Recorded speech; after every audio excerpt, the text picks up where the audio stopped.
मटणाची ही recipe तुम्ही जर एकदा बनवली तर नेहमी याच पद्धतीने बनवून खाल. चवीला म्हणाल तर एक नंबर आणि बनवायला अगदी सोपी. चमचाभर तेलामध्ये काही खडे मसाले आणि कांदा परतवून घ्यायचा. डिटेल रेसिपीसाठी व्हिडिओची पहिली कमेंट चेक करू शकता.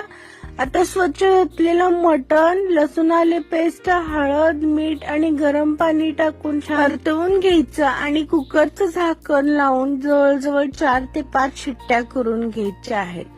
आता इथे लसूण, आले, हिरवी मिरची, जिरं, कोथिंबीर यांचं एक वाटण बनवून घ्यायचं.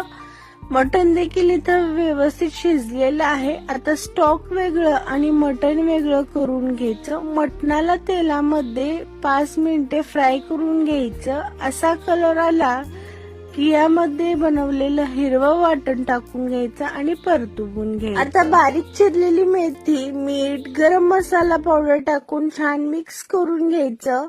मटणाचा स्टॉक टाकून घ्यायचं. मिक्स करून 10 मिनिटे बारीक गॅसवरती शिजवायला ठेवायचं. 10 मिनिटानंतर मस्त चमचमीत मटण मेथी बनवून तयार झालेली आहे. चपाती सोबत, भाकरी सोबत तर अप्रतिम लागते. नक्की ट्राय करून पहा. रेसिपी आवडली तर लाईक, शेअर, फॉलो आणि नेक्स्ट रेसिपी कोणती हवे ते देखील कमेंट्स मध्ये नक्की सांगा.